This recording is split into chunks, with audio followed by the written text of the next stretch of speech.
100% sữa tươi, hỗ trợ cao lớn và đề kháng cho trẻ lớn khỏe mỗi ngày. Love a day, yêu mọi người. Love Cool, cùng con trưởng thành, cùng con hạnh phúc. Em là một người đã đồng hành và sát cánh bên con từ khi mà con bước chân vào cấp tiểu học. Mẹ con giúp đỡ con, mẹ con chỉ cho con như thế nào là tốt, còn như thế là xấu. Không có hơi mẹ là con không có ngủ được. Cũng phải dùng từ hy sinh, tại vì cũng đang làm công chức nhà nước mà mẹ cũng phải nghỉ. Giả sử nếu một ngày mà không có mẹ thì con có thể tự xử lý được các vấn đề của con không? Con nghĩ là cái việc đó nó sẽ không hoàn hảo bằng khi mà có mẹ. Mẹ con đang rất là mong muốn là được thả con. Dạ, các con bây giờ không có mẹ, các mẹ có yên tâm không? Mình sợ, mình lo, lớn lên rồi sẽ có những cái là không nói thật với mình nữa. Kiểu gì rồi thì con cũng phải là cái người tự sống cuộc đời của mình.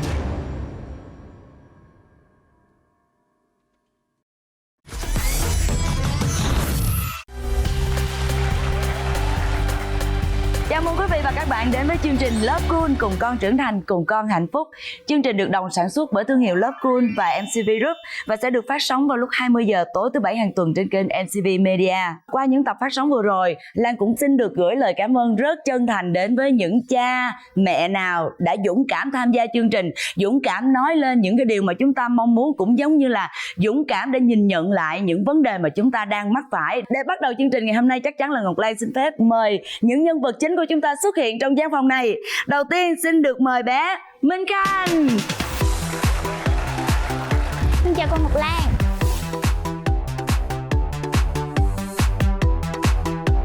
Và tiếp theo xin được mời bé Thảo Nhi.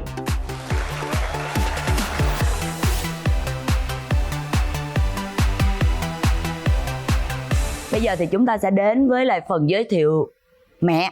Dạ. Các con tự giới thiệu mẹ đi. Dạ. Sau đây thì con xin giới thiệu người mẹ đa năng của con, mẹ Minh Hồng.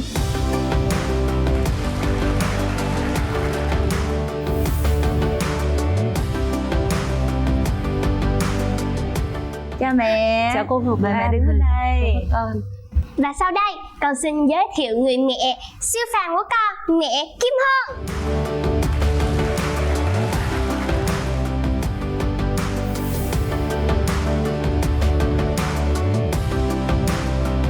Mẹ cũng đã xuất hiện và các con cũng đã xuất hiện ở trên sân khấu này rồi. Chúng ta bây giờ làm sao bắt đầu chương trình được chưa?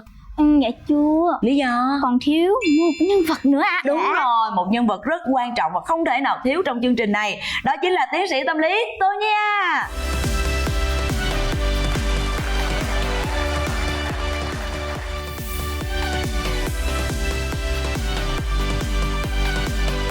Chào cô Tô Nha. Chào cô. Chào các bạn nhỏ, chào hai mẹ. Wow, mẹ siêu nhân, mẹ siêu phàm, mẹ đa năng. Cô định ra cô tự giới thiệu cô là một cô siêu thật tất. Đúng không? Đó, hôm nay chúng ta cái tông đồ rất là trendy nha. Đồ rất là đẹp đúng không ạ? Dạ. Tự vỗ tay cho chúng ta được không ạ? Rồi bây giờ hãy bắt đầu chương trình bằng một chiếc game nho nhỏ. Trò chơi đầu tiên rất đơn giản, đó là các con hãy nhìn lên cái bảng này và lựa về cho mình những cái tấm thẻ với những cụm từ mà các con nghĩ là các con có thể chia sẻ được, hoặc là có câu chuyện gì đó trong những cái cụm từ này. Hãy chọn về cho mình đi. Rồi từng bạn chọn trước, mời con.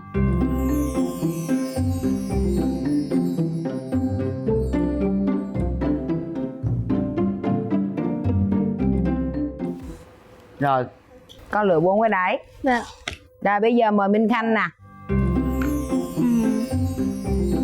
Chị xoay. Dạ rồi. Con chỉ có 2 cái thôi hả? Dạ. Như vậy là em thấy một vài cái. Rồi bây giờ chúng ta sẽ cất những cái tấm thẻ này để đến cuối chương trình cô Lan và các con sẽ cùng nhau trò chuyện về những tấm thẻ này nhé. Bây giờ thì chúng ta sẽ tạm biệt các con. Chúng tôi sẽ quay trở lại sau ít phút nữa. Chào cô Tư Nha, chào hai mẹ. Trước khi đến với phần tiếp theo của chương trình, Ngọc Lan xin phép được mời hai con cũng như là quý vị khán giả chúng ta theo dõi đoạn phim ngắn sau đây. Mẹ đăng ký cho đi chơi dã ngoại là để có thêm nhiều bạn, để con cởi mở hơn, chứ không phải để tụi con đánh nhau như vậy. Hả? Đánh nhau hả? Trời đất ơi, nó bị đánh đó hả? Trời ơi, ôi trời đất ơi,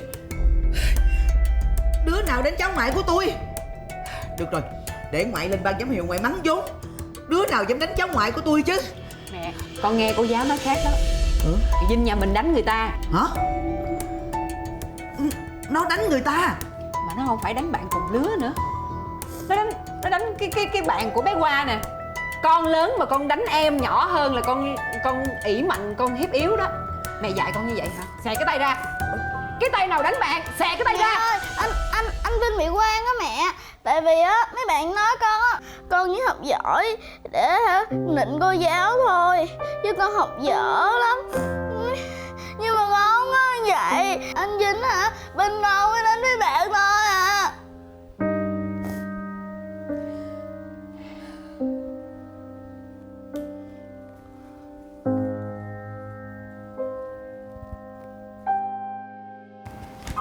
Rồi, mẹ đọc xong câu chuyện rồi đó.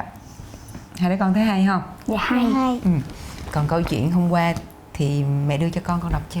Dạ rồi. Sau khi đọc truyện, con rút ra được một bài học là mình phải dũng cảm đương đầu với những thử thách khó khăn bên ngoài để mình bảo vệ cho các bạn, bảo vệ luôn mình. Thực ra sau này tụi con lớn lên á, tụi con sẽ thấy là cuộc sống này á có rất là nhiều điều không có vui, và có đôi lúc chúng ta sẽ gặp những người bắt nạt, rồi ích kỷ, thậm chí là người ta gây khó dễ cho mình. Nhưng mà tụi con cũng phải vượt lên đó, chứ không thể nào làm chú ốc sên như vậy thì buồn lắm, đúng không? Dạ. Con có muốn có nhiều bạn giống như cô bé ốc sên không? Dạ muốn, nhưng các bạn không thích chơi với con. Mẹ nói nghe nè, thực ra mẹ nghĩ là con chỉ cần mở lòng của mình ra, xong rồi con cho các bạn biết con là một cô bé như thế nào, có tính cách ra sao, rồi con thích những gì, thì từ đó là sẽ có nhiều người bạn có cùng sở thích với con, rồi có cùng suy nghĩ với con, người ta sẽ chơi với con, là con sẽ có một người bạn đầu tiên, sau đó là có người bạn thứ hai, thứ ba, giống y chang như con vậy đó. Còn những người mà không có thích mình, không muốn chơi với mình, thì mẹ nghĩ là những người đó có tính cách không có phù hợp với mình thì họ không chơi thôi, nhưng mà vẫn hòa nhã là được, vậy thôi, được không? Dạ. Dễ ò mà, phải không? Dạ, nhưng mà còn chuyện mấy bạn của Hoa thì sao mẹ? Mình bỏ qua đi, mình xí xóa hết đi, mình đừng để ý tới nữa. Nhiệm vụ của con á là mẹ giao là con giúp đỡ em có thêm bạn. Còn chuyện thứ hai á là từ nay về sau nè, ở trên trường của con hay con gặp bất cứ khó khăn nào, con chỉ cần về san sẻ với mẹ, trình bày với mẹ, mẹ và con sẽ cùng nhau giải quyết. Mẹ luôn ở sau lưng con, chưa? Dạ. Bây giờ mẹ đọc xong chuyện rồi, đi ngủ được chưa? Dạ. Tối nay mẹ ngủ đây luôn nha. Dạ. Coi, chúc ngủ ngon.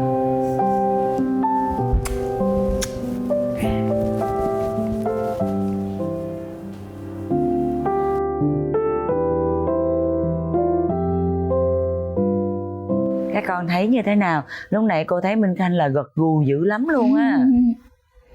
Dạ con thấy là cái bạn mà nó đi nói xấu hai anh em nhà này không có nên như vậy. Tại vì người ta đã thiếu thốn một phần tình cảm rồi, thì chúng ta phải biết san sẻ động viên bạn, chứ không nên nói xấu bạn như vậy. Còn con như thế nào Thảo Nhi? Vậy con nghĩ là bạn nói xấu đó cũng phải sửa những cái lỗi mà giống như bạn đó nói xấu. Thế thì tụi con có bao giờ đi nói xấu bạn không? Dạ. Tụi con có bao giờ mà bị bạn bè nói xấu giống vậy không? Dạ có. Dạ cũng có, nhưng mà bây giờ con với bạn đó cũng chơi lại với nhau rồi. Còn con thì không.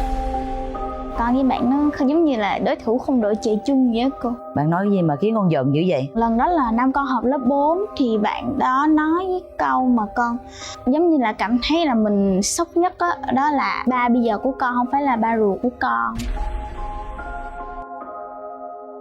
Bạn nói như vậy hả? Rồi lúc đó con như thế nào? Con bình tĩnh và con nghĩ trong đầu mình rằng á chắc chắn là bạn ấy nói dối thôi. Xong rồi sau đó con về con nói với mẹ, xong rồi mẹ nói rằng là bạn đó chỉ là đang nói xấu mình tại vì bạn đó không có bằng mình để mẹ giải quyết. Xong rồi mẹ gọi cho mẹ của bạn ấy, xong rồi bạn ấy nói rằng là mẹ bạn ấy nói một bộ phim, nhưng mà bạn ấy nói là nghĩ là gia đình của con, nhưng mà con cũng không tin về sự lấp liếm của bạn ấy. Thế là con giận bạn ấy luôn? Dạ trước đó là con cũng không chơi với bạn ấy vì bạn ấy nói xấu con nhiều quá à. Nhưng mà cái câu nói đó nó có tác động gì đến con nhiều không? Dạ chỉ là trong khúc đó thôi, còn sau mà khi con nói với mẹ đưa ra hướng giải quyết tốt cho con thì con không còn cảm thấy giống như bối rối nữa rồi. Tức là bây giờ con không còn một cái sự hoài nghi nào nữa hết? Dạ đúng rồi, lúc đó con cũng không có nghi đâu, nhưng mà giống như là con bị sốc thì không nghĩ là bạn nó có thể nghĩ ra được cái câu đó để nói mình như vậy. Cái kết nối của hai con với những người bạn ở trong lớp thì hai mẹ đánh giá như thế nào về cái tình bạn của con ở trường? Nó có là một cái tình bạn mà làm cho hai mẹ cảm thấy yên tâm không? Hay là mình cũng có những cái nỗi lo là con mình có thể bị tẩy chay, hoặc là con mình sẽ bị những cái điều tiêu cực trong mối quan hệ bạn bè mà làm cho bạn ấy bị căng thẳng? Bé Minh Khanh ấy thì nhìn chung thì ở lớp các cô hoặc là các bạn là cũng rất là yêu quý, chỉ có một phần rất là nhỏ luôn luôn là không ưng Minh Khanh. Mẹ bao giờ gặp con câu đầu tiên là hôm nay con đi học có vui không? Có điều gì làm con không vừa lòng không? Con bao giờ con cũng chia sẻ là bạn này như thế này bạn kia, thì mẹ luôn luôn đưa cho con là một cái lối suy nghĩ rất là tích cực để cho con giải tỏa. Con cũng không bị quá căng thẳng trong cái chuyện mà bạn không thích mình. Đối với Nhi thì sao?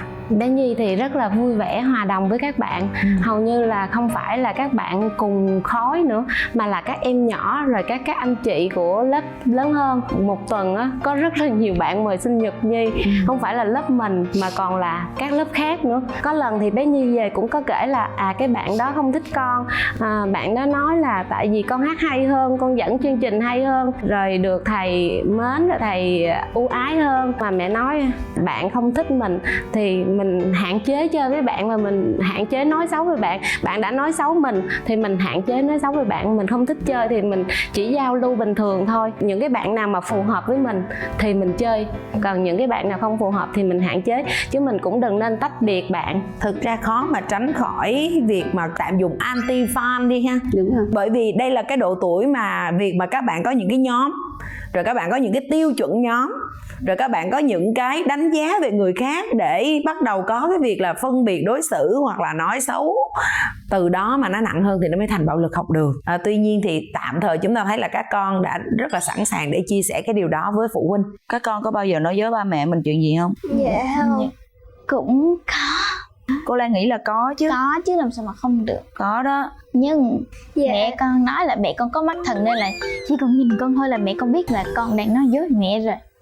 Cũng có lúc con nói dối vài lúc, nhưng mà sau cái lần nói dối đó thì con nghĩ Con lại, rút kinh nghiệm thì lại con luôn. cũng rút kinh nghiệm, rồi con cũng nói với mẹ để đỡ bị sợ hoặc là lo lắng. Đúng rồi, Con chị sẽ đỡ bị vậy hơn. Bây giờ Thảo Nhi nói cho cô Lan nghe coi là cái điều mà con nói dối ba mẹ mà khiến con sợ nhất.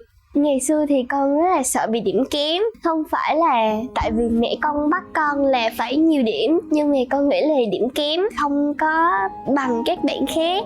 Lúc nào con học thì con cũng muốn là con phải hơn bạn đó, thì con sẽ ổn hơn bạn đó, và người khác sẽ chơi với con nhiều hơn. Nhưng mà con nghĩ thì cái đó là chỉ có vài lúc thôi. Còn có vài lúc thì con nghĩ là điểm số nó cũng bình thường thôi. Khi nào mà mình hòa đồng, mình hoạt bát, mình chơi với các bạn đó thì các bạn đó sẽ nhìn mình với một hướng khác, chứ không có cần về điểm số. Mong muốn là mình sẽ có cái điểm cao để con thuận lợi hơn trong việc giao tiếp với các bạn á, đó là mong muốn thật sự của con hay là mong muốn của mẹ? Dạ, mong muốn của con. Còn mẹ con thì nghĩ là con chơi được với bạn này thì cứ chơi, còn không được thì sẽ chơi với một bạn khác tốt hơn. Thế thì cái việc con nói dối ba mẹ là việc gì? Có phải là vì cái điểm số không? Có lúc thì con được 8 điểm, nhưng mà con không có dám nói tại vì con sợ mẹ con la. Xong rồi lúc mà con đi học về, con cũng nói với mẹ là con cũng được điểm cao, nhưng mà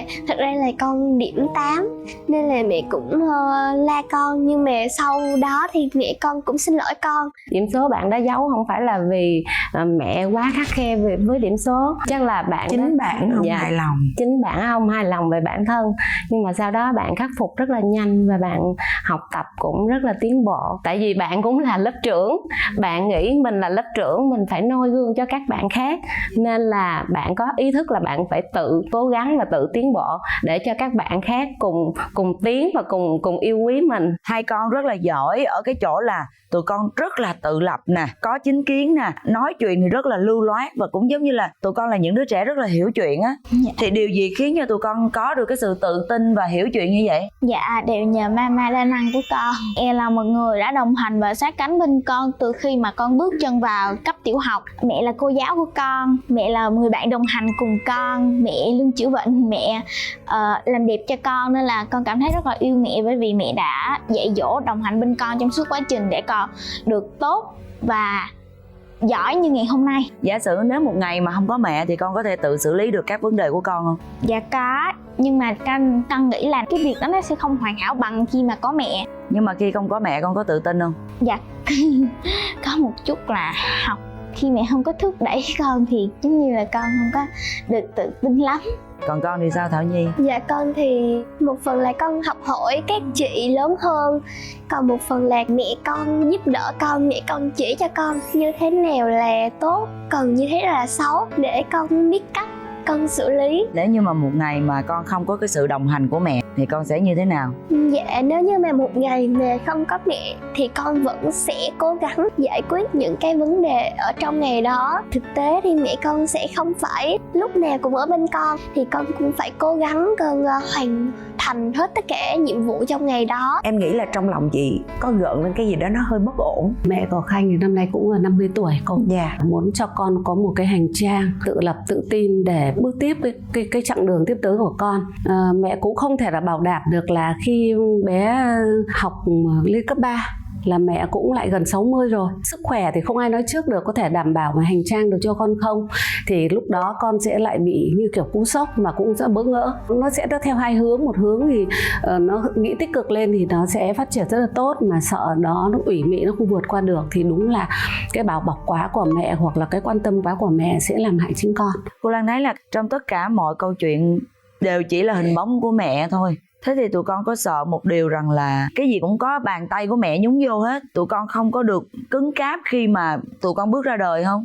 Dạ không. Dạ không cô. Tại vì mẹ con nhúng tay vào khi mà một trường hợp đó ngoài sức của con, còn khi nào mà ở trong sức của con á thì mẹ sẽ bảo là con hãy tự làm đi, vì đây là trường hợp con có thể giải quyết. Nhưng mà những trường hợp mà mẹ giúp con giải quyết là hầu như là con đều tham khảo ý kiến của mẹ, con đều hỏi mẹ là vấn đề này con không thể giải quyết, mẹ có thể góp ý cho con được không? Như là mình không thể tự làm được vì con là một người rất là sợ sai. Dạ. Lý do tại sao con sợ sai? Thường những cái việc mà con cần giải quyết thì nó ở trước đám đông. Con là lúc nào trong tâm trí của con là nếu mà con làm sai thì mọi người ở dưới sẽ nói này nói nọ, để khiến cho con cảm thấy là lúc này mình không hoàn hảo. Tức là con là một cái người bị ảnh hưởng bởi những cái áp lực của dư luận. Dạ. Con có cảm thấy vậy không? Con là rất là sợ sai khi mà bị người khác nhìn mình và chỉ trích rằng là tại sao lại làm như thế này. Còn Thảo Nhi thì sao? Dạ, con nghĩ là con sẽ tự giải quyết được. Tại vì mẹ con cũng có nói với con là bản thân con là chính mình thôi, chứ đừng có quan tâm những lời người khác nói. Người khác nói là con không có được tốt cái này, thì bây giờ con về con cố gắng con tập luyện cái đó để mai mốt con bước ra con làm cái việc đó thật là hoàn hảo thì người ta sẽ khen con được là chính con, thì con không cần sợ cái gì hết, tại vì mình có thể làm những thứ mà mình thích thôi, nên là không có cần phải sợ. Quá trời giỏi, 10 điểm ứng xử. Goon 100% sữa tươi, hỗ trợ cao lớn và đề kháng cho trẻ lớn khỏe mỗi ngày. Love a day, yêu mọi người. Love Goon, cùng con trưởng thành, cùng con hạnh phúc. Các bạn đang ở trong một cái độ tuổi gọi là tiền dậy thì, cho nên là bắt đầu quan tâm nhiều hơn đến các mối quan hệ bên ngoài, để ý nhiều hơn đến vai trò của mình. Tuy nhiên các bạn vẫn đang kết nối rất là tốt với phụ huynh.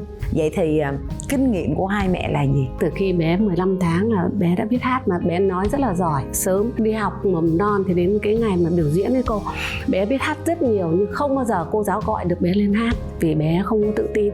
Đó nó cũng là một cái biểu hiện mà mẹ cũng cảm thấy hơi lo lắng. Thì càng ngày thì mẹ thấy cái độ tự tin của bé rất kém. Thế mẹ mới quyết định là phải đồng hành cùng con, phải nói chung là cũng phải dùng từ hy sinh. Tại vì cũng đang làm công chức nhà nước mà mẹ cũng phải nghỉ để đồng hành cùng con, để cũng như là truyền năng lượng cho con để con có cái sự tự tin hơn. Muốn con tự tin thì mình lại phải học hỏi không ngừng. Mình là cái niềm tin, sự tự hào nhất của con để con tin tưởng mẹ, để con trao hết tất cả những cái suy nghĩ của con cho mẹ để mẹ cùng giải quyết cùng với con. Bắt đầu sang cấp 2 thì bé sẽ phải tự tin hơn, có những cái chính kiến của mình chứ không cần phải lúc nào cũng đồng hành cùng mẹ. Rất là may khi chị đã dừng lại ở chỗ đó rồi. Với mẹ của Nhi thì sao? Học mầm non là bé đã tự tin rồi. Lúc đó là hát múa phong trào gì ở trường là các cô đều giao cho bé và bé làm rất là tốt. Mẹ cũng dạy con là cái gì vui thì mình làm, cái gì không vui thì thôi, cái gì tích cực thì mình làm, cái gì không tích cực thì đừng nghĩ tới. Rồi bây giờ chúng ta hãy lấy những tấm thẻ của chúng ta ra nào. Minh Khanh trước nào. Dạ, đầu tiên là ngủ cùng mẹ. Lúc mà con còn bé và lúc con học lớp 4 thì con đã từng ôm gối sang phòng chị để ngủ thử. Nhưng mà giống như con bị nhớ mùi vậy nên là con cứ phải sang. Thứ hai là con sợ ma, nên là con không có dám ngủ một mình, với lại ngủ với chị giống như là không có hơi mẹ là con không có ngủ được. Đó là hồi nãy cô Lan nói đó, là khi không có mẹ thì con bước ra ngoài xã hội con sẽ làm được những gì, con có làm được hay không? Nếu mà không có mẹ thì con làm được, nhưng mà nếu có mẹ ở trong nhà mà bắt con ngủ một mình thì con không ngủ được. Thứ hai là đi thang máy một mình. Con mới chuyển về chung cư được hơn có 1 năm thôi thì mẹ chưa có cho con đi thang máy một mình, tại vì mẹ tâm sự với con rằng là bây giờ mẹ coi đài báo nhiều á, là có những cái vụ việc không hay ở trong thang máy nên là mẹ chưa có cho con đi. Nhưng mà mẹ hứa với con á là lên cấp 2 là thời điểm bây giờ này là mẹ sẽ cho con đi thang máy một mình. Nhưng mà con có cảm thấy thoải mái với việc là mẹ không cho đi thang máy một mình trong bao lâu nay chưa? Con thấy thoải mái, tại vì sau khi mẹ nói như vậy với con rồi thì con nghĩ là trước giờ là mình đã nghĩ sai về mẹ rồi, nên là mình không có nên buồn bực gì mẹ nữa. Em hỏi thật nè, chị có sợ đến một ngày đó nhanh lắm, ngày đó sắp tới rồi, là cái ngày mà dậy thì thực sự dậy thì cả về mặt thể lý lẫn tâm lý. Chị có sợ một ngày nào đó Thanh sẽ nảy sinh ra một cái cảm giác mình quá ngột ngạt với vòng tay của mẹ không? Đến một tuổi nổi loạn thì chắc chắn là lớp 5 là con cũng đã có những cái hành vi nổi loạn. Nhưng mà thì với Minh Khanh thì mẹ con lại thấy là nó vẫn đang rất là êm đềm. Có sóng ở đấy sông không thì mẹ con không biết. Thực ra trong chia sẻ của cả hai bạn thì vai trò của mẹ gần như là tuyệt đối. Đến một ngày tự nhiên tâm lý con thay đổi vậy thì nó bất ngờ lắm. Một chàng trai rớt vô mắt của con, một cờ rút sẽ xuất hiện. An toàn thì con sẽ kể cho mình nghe, nhưng bỗng dưng thời điểm đó sẽ có những cái điểm rất là đặc thù trong cái tình cảm đó mà con muốn giữ riêng cho mình. Và lúc đó con xoay trở trong một cái nỗi đấu tranh nội tâm. Mình phải gắn với mẹ, nhưng mà cái này là của mình. Cái điểm làm cho con bé trở nên khó khăn nó có thể rơi vào cái thời điểm đó. Mình sẽ phải giải quyết từ bây giờ. Nếu một ngày các con bây giờ không có mẹ, các mẹ có yên tâm không? Tại vì mẹ con đang suy nghĩ, đang muốn con tự tin. Và con đang muốn nói lên những cái chính kiến của mình, cái suy nghĩ của mình. Thì mẹ con đang rất là mong muốn là được thả con. Mẹ đã từng thả con đi 2 ngày 1 đêm sinh hoạt đội ở trường đoàn ở dưới Thủ Đức. Và mẹ con cũng rất là hoàn toàn tin tưởng và yên tâm. Con thì cũng biết là mẹ cũng lo lắng, nên là con sau khi tất cả những cái cuộc sinh hoạt xong, con thường gửi cho mẹ một tấm hình. Đó là cũng là một cách để mà trao đổi với nhau. Thì bắt đầu mẹ con cũng đang thả dần rồi. Thực ra là mình đang tự chiến đấu với chính mình á. Đúng ạ. Mình đang tự chiến đấu với cái việc là mình phải củng cố cái niềm tin và thả lỏng như thế nào. Rồi còn Thảo Nhi thì sao? Con có một số có những chủ đề tụi con có thể chia sẻ chung cũng được. Dạ, của con là ngủ phòng riêng. Phòng riêng thì nó sẽ có một không gian riêng tư hơn. Nhà con là chung cư nhưng mà chỉ có 2 phòng. Một phòng là của ba mẹ con, một phòng là của anh hai. Con và con chung một phòng nhưng mà con và anh hai con khác giường. Mẹ con lấy những cái tủ quần áo để mẹ con ngăn lại để con và anh hai con mỗi người đều có không gian riêng. Con nghĩ là ngủ phòng riêng thì cũng ổn. Đó là bây giờ mong muốn của con là có một cái phòng riêng cho bản thân con để con thoải mái hơn. Con không nhớ mùi mẹ hả? Không giống bạn bên kia hả? Dạ ngày xưa thì con cũng có, nhưng mà lúc mà mẹ con ngủ thì mẹ con cũng ra để cho con nằm ngủ một mình, thì con cũng qua nói mẹ, xong rồi lúc đó thì mẹ con cũng qua ngủ lại với con. Nhưng mà ngày hôm đó thôi, xong rồi mẹ nói á, khi nào mà con làm một cái việc nào đó mà mẹ cảm thấy là con đã cố gắng hết sức thì mẹ mới ngủ chung. Thì con cũng dạ, tại vì con biết là mẹ con cũng cần ngủ với ba, thì lúc đầu con cũng giống như chị, con cũng nhớ mẹ thôi mà, hoặc là con cũng hơi sợ một tí, con cũng cố gắng con ngủ. Nên là từ lúc đó thì con cũng tập ngủ, xong rồi con ngủ riêng tới bây giờ luôn. Mẹ Thảo Nhi thì luôn nói với Thảo Nhi là mẹ không phải có một mình con, mẹ còn có anh hai nữa, mẹ còn có việc nhà, mẹ còn có việc riêng nữa. Nên là những cái lúc á mà mẹ đồng hành cùng con là mẹ đồng hành, nhưng mà mẹ cũng phải có cái thời gian để đồng hành cùng anh hai nữa, chứ đâu phải lúc nào là mẹ cũng đồng hành với con suốt. Cũng có lúc là mẹ với ba có việc riêng thì cũng bỏ bé Nhi ở nhà với anh hai, thì hai anh em cũng giải quyết ổn thỏa thôi. Có điều gì làm cho mình bận tâm không đến thời điểm này? Bận tâm thì mình sợ, mình lo là đúng là dần dần lớn lên rồi sẽ có những cái là không nói thật với mình nữa, không san sẻ với mình nữa, thì những cái việc đó thì cũng đáng bận tâm. Và đó là lý do mà chúng ta sẽ phải chuẩn bị về cái câu chuyện là làm sao để con tự giải quyết, tự hiểu rằng có những lúc mình phải bước ra khỏi nhà của mình. Rồi tới từ khóa tiếp theo. Mẹ là Khi mẹ là bạn. Đó, cô Lan rất là thích cái từ này nha. Khi mà mẹ giải quyết một vấn đề gì đó mà con nói lại với mẹ là con không phải làm như vậy á, trước khi mà mẹ nói một câu gì đó, mẹ sẽ luôn đặt mẹ ở vị trí của con để mẹ cảm nhận xem là vụ việc này nó xảy ra như thế nào. Con cũng thường xuyên đặt vị trí của mình và của mẹ vì những áp lực của mẹ, nên là những cái mà khi mẹ la con á thì con cũng hiểu được là do mẹ chỉ muốn tốt cho con thôi, nên là con không có trách mẹ. Dạ còn con thì mẹ của con cũng rất là quan tâm con. Có lúc thì mẹ còn nói con là bạn, còn mẹ là tôi. Con với lại mẹ con cứ xưng hô như vậy, mẹ con kêu thì xưng hô vậy cho nó dễ nghe với lại cho nó gần gũi hơn. Còn có lúc thì mẹ con cũng la con, nhưng mà con cũng nghĩ là mẹ con chỉ muốn tốt cho con thôi. Tại vì khi mà mẹ la con là chắc chắn là con sai rồi. Tại vì không có khi nào mà tự nhiên con đang ngồi mà mẹ con la con được hết á. Sau khi mẹ la thì con với lại mẹ cũng xin lỗi nhau. Tại vì có thể là mẹ đã dùng những cái từ mà hơi lớn tiếng với con, hoặc là mẹ con cũng đánh con mà mẹ lỡ đánh hơi mạnh, nên là mẹ cũng xin lỗi con, rồi con cũng xin lỗi mẹ. Nên là ít khi nào mà hai mẹ con giận nhau lâu lắm. Bữa nay thì em cảm thấy rất là hạnh phúc với hai bạn nhỏ. Em hạnh phúc với cả hai mẹ nữa, bởi vì mình đã có những cái thao tác nó rất là tích cực trong suốt cái hành trình trưởng thành của con. Mỗi một gia đình sẽ lớn lên với các con với một cái sắc thái khác nhau. Chúng ta bắt gặp những cái hành trình nó hơi gian nan một chút, sương gió một chút, nhưng cũng có những cái hành trình nó rất là ngọt ngào, nó ôn hòa, nó êm dịu. Tuy nhiên không có nghĩa là chúng ta được vô lo, vô nghĩ. Kiểu gì rồi thì con cũng phải là cái người tự sống cuộc đời của mình. Bây giờ mình đang quá an toàn. Thực ra cái điều dễ thương của hai con nó đang rất là dễ thương, nhưng nó cũng đồng thời làm mình hơi lo là bây giờ con nhìn cuộc đời này an toàn quá, ổn hết, mà giông gió ngoài kia thì nó cũng nhiều lắm, mà mình thì không có che chắn được cái giông gió đó. Thôi thì từ từ để mình có thể thiết lập cái sức đề kháng của riêng con bằng những cái hành động, bằng những cái sự trao quyền nhất định. Và bây giờ thì chúng ta sẽ cùng gặp gỡ lại các bạn nhỏ ở dưới kia để xem cái cuộc đối thoại cuối cùng ngày hôm nay, cái nguyện ước hai bên dành cho nhau sẽ là như thế nào.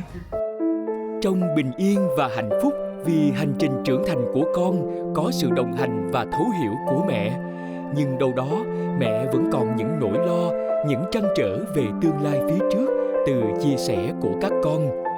Vậy ước muốn thực sự của mẹ là gì? Nỗi lòng của con ra sao khi họ đối diện nhau tại If I Were You? Có những lúc là mẹ la con oan, rồi có những lúc là mẹ cũng làm cho con buồn. Mẹ muốn hai mẹ con mình lúc nào cũng tích cực, lúc nào cũng lạc quan. Nếu mà mình làm sai thì mình sửa, mình không có cần phải lúc nào cũng quá hoàn hảo. Cảm ơn mẹ vì mẹ đã sinh con ra và chăm sóc, lo lắng con mỗi ngày, để đồng hành cùng con suốt khoảng thời gian qua. Con cũng xin lỗi mẹ vì những lần mà con chơi hoặc là con làm một việc nào đó mà khiến mà mẹ phải là buồn, hoặc là khiến mẹ phải tức giận, mẹ phải la. Mẹ lúc nào cũng thương con.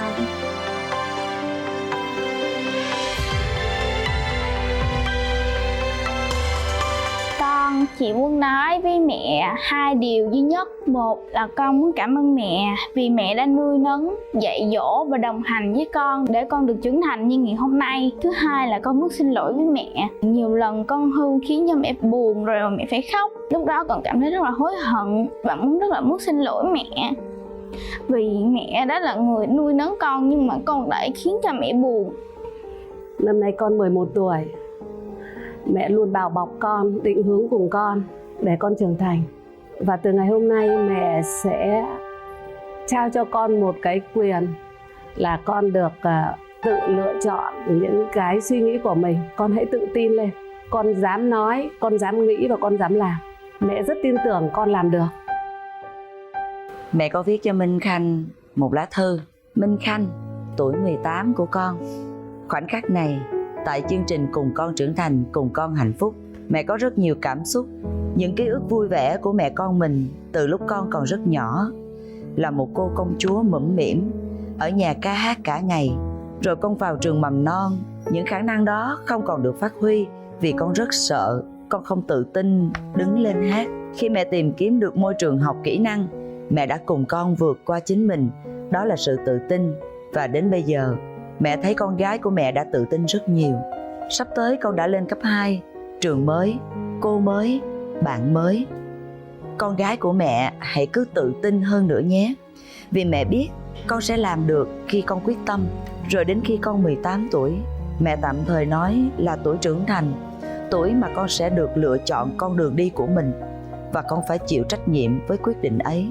Lúc đó, hành trang của con sẽ là năng lượng tích cực, ý tưởng sống tốt, nhưng cách sống tốt thì những bước tiếp theo của con sẽ rất tự tin và mạnh mẽ.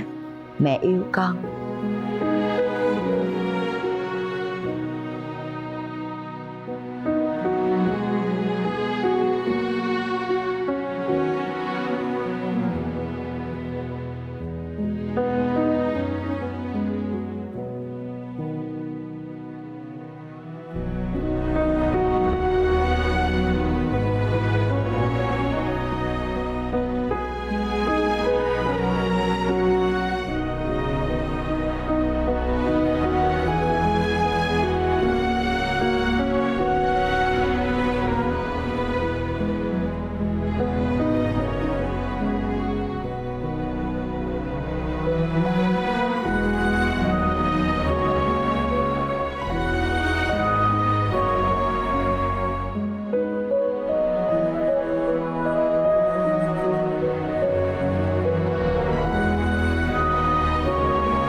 Ngày hôm nay một cái không gian khá là nhẹ nhàng, một cái câu chuyện cũng khá là nhẹ nhàng, nhưng nỗi lo làm cha mẹ thì nó vẫn luôn nặng như vậy. Lo về một hành trình phía trước, khi tụi con sẽ dậy thì nè, khi tụi con sẽ có những người bạn mà không đơn thuần là bạn bình thường nữa nè, khi tụi con có thể sẽ phải gặp những cái sự lôi kéo từ bên ngoài khi mà mình đã 14, 15 tuổi.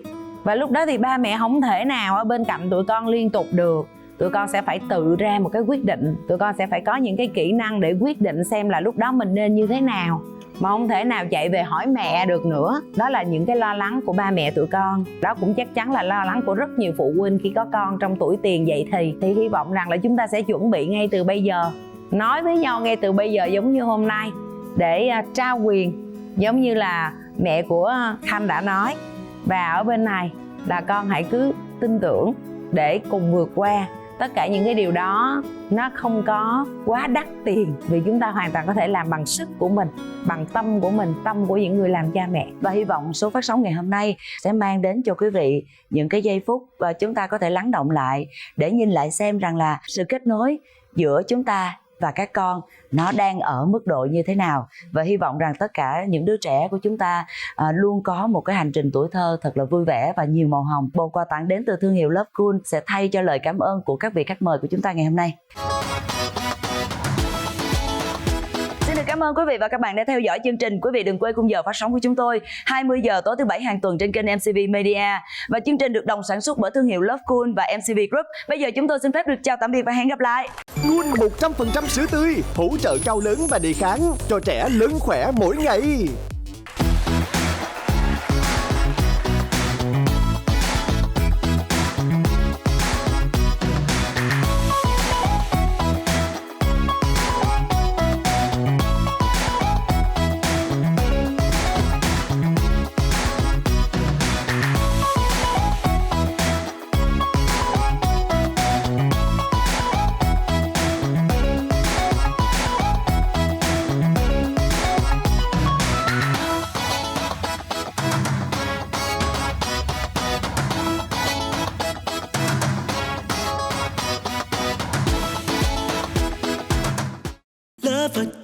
Love a day, yêu mọi người.